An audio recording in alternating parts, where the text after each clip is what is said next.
Piraso na na niluluto kong fried chicken. So, ayan, para sa aming dalawa ng partner ko. So, ito ang gamit kong Golden Crush. Ayan. Seasoning, 1 kilogram na siya. Baka naman, Golden Crunch. Magnolia to mga mima. So, ayan, ito yung Magnolia din yung chicken na binili ko kanina. So, ayan, balik ka rin lang natin. Ayan. Ay, nilalagyan ko siya ng... Ay, hindi pa naman. Pinakuluan ko na ito mga mima. So, hilaw pa yun.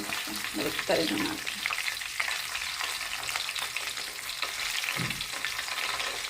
Sarap nito.